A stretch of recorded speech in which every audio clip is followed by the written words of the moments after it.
Hi అండి, అందరికీ నమస్తే. ఈరోజు పాలకూర విత్తనాలు వేస్తున్నాం. ఇదిగోండి, పాలకూర విత్తనాలు వేసే ముందు ఇలా వాటర్లో నానబెట్టుకోవాలి.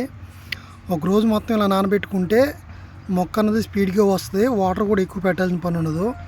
అదే మనం నానబెట్టుకోకుండా నార్మల్గా విత్తనాలు జిమ్మేస్తే కనుక కంటిన్యూగా ఒక వేలంత లోతు వాటర్ ఫుల్గా పెట్టి కంటిన్యూ 3 to 4 days పెడితే కరెక్ట్గా వారం రోజులు పడుతుంది మొక్క పైకి రావడానికి. అదే ఇలా వాటర్లో కనుక మీరు నానబెట్టుకుంటే కరెక్ట్గా విత్తనాలు జిమ్న 2 to 3 daysలో మొక్క అన్నది వచ్చేస్తుంది. మనం వాటర్ కూడా ఎక్కువ పెట్టాల్సిన పని లేదు. అంటే మనకి వర్క్ అన్నది తగ్గుతుంది, ప్రాసెస్ అనేది స్పీడ్గా అవుతుంది, అంటే మొక్కలు అనేది స్పీడ్గా వస్తాయి. మనం పాలకూర విత్తనాలు నానబెట్టిన తర్వాత వాటర్ మొత్తం ఉంచేసి నేల మొత్తం ఇలా నీట్గా చేసుకోవాలి. ఎందుకంటే గడ్డి చెత్త కనుక ఉంటే కనుక విత్తనాలు రావు. విత్తనాలు వేసుకోవాలి. వేసేస్తాం విత్తనాలు. ఇంకా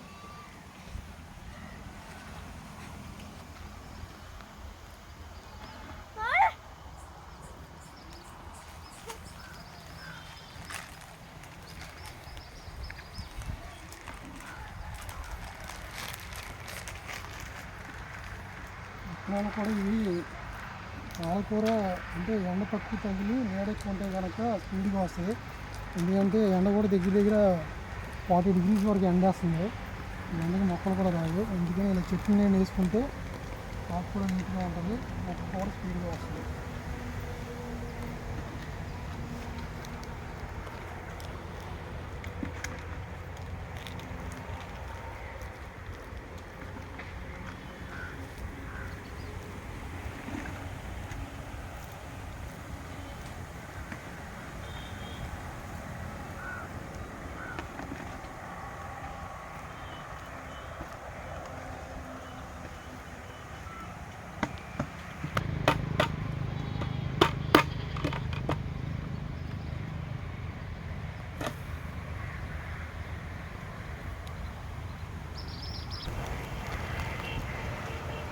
విత్తనాలు జిమ్మిన తర్వాత నాగలతో ఇలా లాక్కోవాలి.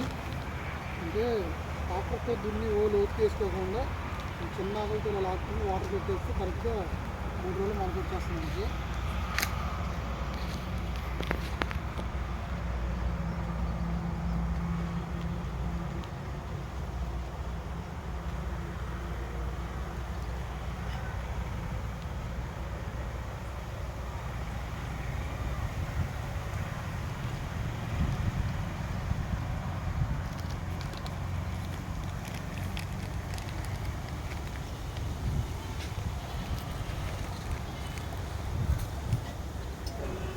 ఇలా మొత్తం విత్తనాలు భూమిలో కలిసేంత వరకు అడ్డం నేను లాక్కోవాలి.